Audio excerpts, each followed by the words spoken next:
Lab का जो नाम है वो है आपका MPLS VPN विद BGP और उसके अंदर सिनेरियो है hub and spoke. Hub and spoke जो नाम रखा गया है इसका ट्रैफिक की पॉलिसी के अकॉर्डिंग रखा गया। ये दो साइट्स हैं हमारी। ये साइट ए है एनसीपी का, ये साइट बी है एनसीपी का। यहाँ पे जो नेटवर्क है 10.115/32, यहाँ पर 10.116/32, यानी इस नेटवर्क को हमने यहाँ पर लेकर आना है और इस वाली नेटवर्क को हमने R6 पर लेकर जाना है।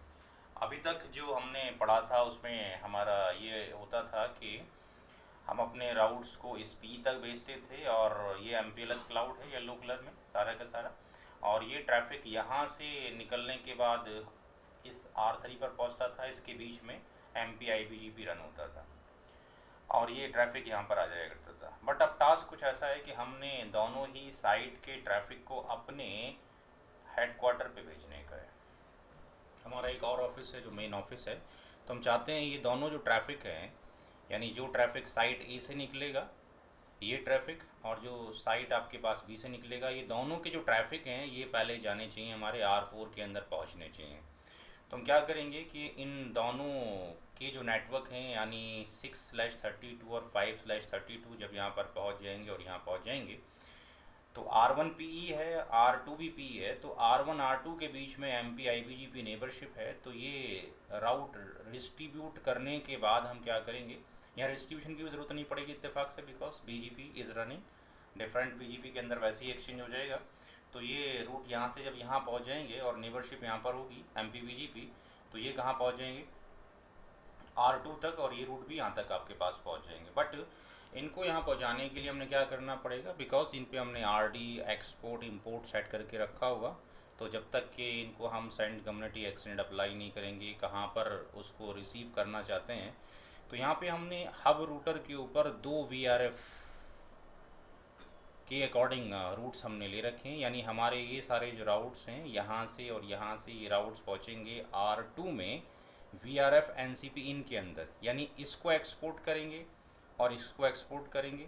इन दोनों को एक्सपोर्ट करने के बाद यानी इसको एक्सपोर्ट किया जाएगा और इसको इंपोर्ट किया जाएगा इसके अंदर, इस VRF के अंदर। सिमिलरली इस VRF को एक्सपोर्ट किया जाएगा और इसको भी यहाँ इंपोर्ट किया जाएगा।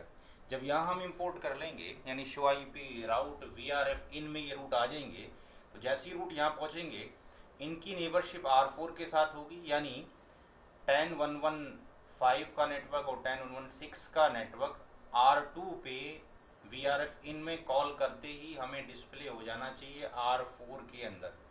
R4 के ऊपर VRF नहीं है, दैट इज R2 के ऊपर VRF है, that is the VRF interface, that is the VRF interface, ये नॉन VRF इंटरफेस है।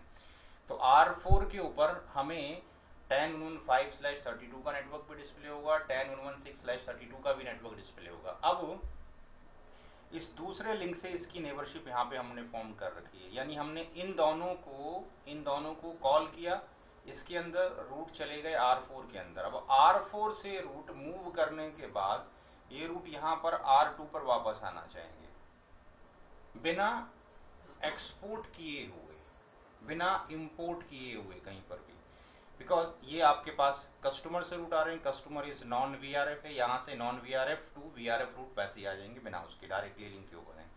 अब दिक्कत ये पेश आएगी कि जब रूट यहाँ से निकला 5 का, उसका एस कितना था 50, तो 50 एस लग गया यहाँ पहुँचने पर। जब ये आपके पास R2 पे पहुँच जाएगा और R2 से निकलने के बाद ये VRF इन से होता हुआ इस पे पहुँचेगा, तो R4 को ये डिस्प्ले होगा कि 10.115 का नेटवर्क पे अगर जाना हो तो मुझे AS100 से निकलना पड़ेगा क्योंकि प्रीपेंड हो जाएगा, और AS50 से निकलना पड़ेगा, ये इसको मालूम है। जब ये दोनों राउट यानी 10.10.1/6/32 और 5/32 का नेटवर्क यहाँ से मूव करके इससे एग्जिट होगा AS से, तो इसके ऊपर 3 AS लग गए। यानी अगर हम 50 की बात करें और जब वो इस यहाँ से निकलेगा तो उसके ऊपर एक लगा हुआ है AS कितना 40, आगे प्रीपेंड हो गया, फिर लगा हुआ है कितना 100, फिर कितना लगा हुआ है 50। अब जब ये रूट यहाँ पहुँचेगा इसके पास तो R2 लेने से इनकार कर देगा, बिकॉज R2 ने उसको AS100 ला के भेजा है, यानी denied due to the own AS हो जाएगा if we run the command clear IPGP star in. Similarly ये वाला नेटवर्क भी तो यहाँ पर रूट आराम से पहुँच जाएंगे। यहाँ पर हमने इंपोर्ट किया, इन दोनों को एक्सपोर्ट किया, यहाँ इंपोर्ट किया, ये रूट R4 पर पहुँच जाएंगे।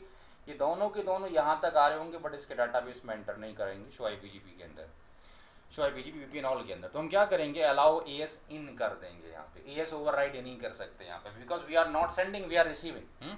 तो जैसे ही हम करेंगे इसके पास आ जाएंगे। अब ये रूट कहाँ पड़ा हुआ है, यहाँ पड़े रहेंगे। तो अब इसमें यानी VRF NCP आउट के अंदर हमने इंपोर्ट नहीं किया किसी को, बिना इंपोर्ट किए रूट यहाँ पे पड़े हुए हैं। अब 10115 का नेटवर्क भी यहाँ पर मौजूद है, 10116 का नेटवर्क भी यहाँ पर मौजूद है। तो हम क्या करेंगे, यहाँ से अब क्या करेंगे, इसको एक्सपोर्ट करेंगे। एक्सपोर्ट करेंगे यहाँ से, यहाँ इंपोर्ट कर लेंगे। एक्सपोर्ट करेंगे यहाँ से, यहाँ इंपोर्ट कर लेंगे। तो यहाँ से जब हम एक्सपोर्ट करने के बाद इधर इंपोर्ट करेंगे तो 50 की नेटवर्क तो नहीं आएगी खुद की अपनी। कौन सी नेटवर्क आएगी आपके पास, 10.10.1.6 की नेटवर्क आएगी, 10.10.1.5 की नेटवर्क नहीं आएगी। यहाँ पे इसको एक्सपोर्ट करने के बाद जब यहाँ इंपोर्ट करेंगे तो 10.10.1.6 की खुद की नेटवर्क है, यानी 10.10.1.5 की नेटवर्क आ जाएगी। यानी ये दोनों का जो ट्रैफिक है, इनका ट्रैफिक आपके पास हमारे जो अपडेट जा रहे हैं वो यूं करके जा रहे हैं, नेटवर्क के अपडेट यानी NLRI BGP के अकॉर्डिंग ऐसे गए, ऐसे पहुँचे, और ऐसे करके इधर पहुँचे, और ऐसे करके यहाँ पहुँचे। बट हमारे पास 6 के पास जो ट्रैफिक आया है किसका, 5115 का, वो हमें कहाँ से रिसीव हुआ है, यहाँ से रिसीव हुआ है। तो हम अगर हम ट्रेस रूट मारेंगे 6 से, तो ट्रैफिक यहाँ जाएगा, यहाँ से जाने के बाद ऐसे जाएगा, ऐसे जाने के बाद ऐसे जाएगा, ऐसे आएगा, और ऐसे आने के बाद ये सीधा सीधा ऐसे आ जाएगा। किसके लिए, if we are tracing the route 10115, कहाँ से 6 से, ये ऐसे जाएगा, इसने रिसीव यहाँ से किया, इधर पहुँचेगा, या ऐसे पहुँचेगा, ऐसे होने के बाद इधर आएगा, और ऐसे करके यहाँ पहुँच जाएगा। बट 5 से जब 60 को ट्रेस 10.1.6 को ट्रेस करेंगे, थोड़ा सा अजीब सा मालूम पड़ेगा, 8 बन जाएगा है। देखें यहाँ से जब हम करेंगे ट्रेस इसको, किसको, 10.1.6 को, इसने रिसीव किया हुआ यहाँ पहुँचेगा। बट इसको कहाँ से मिला है, इसको मिला है यहाँ से, ये ऐसे जाएगा आपके पास, ऐसे पहुँचेगा ऊपर, ऐसे आएगा, इधर आएगा, और ऐसे करके ऐसे पहुँचेगा। तो ऐसा लगता है जैसे कि गलत सा हो गया, गलत नहीं हुआ है, बिकॉज बोथ रूटर R5 और R6 रिसीविंग द राउट। तो ये R1 P से रिसीव कर रहा है, ये R3 से रिसीव कर रहा है, दोनों नेटवर्क यहाँ पड़ा हुए हैं। R5 ने R6 का नेटवर्क 10.1.6 कहाँ से रिसीव किया हुआ है, इसके आउट से। तो जब हम ट्रेस करेंगे तो ये ऐसे जाएगा, यहाँ पहुँचेगा, यहाँ पहुँचने के बाद ये यूँ पहुँचेगा, फिर ऐसे पहुँचेगा, ऐसे करने के बाद ये ऐसे जाएगा। और जब हम 10.1.5 का करते हैं तो सीधा ऐसे जाता है, ऐसे जाने के बाद ऐसे जाता है, यहाँ कोई दिक्कत नहीं होती है। ठीक है, तो ये सारा का सारा अब लैब में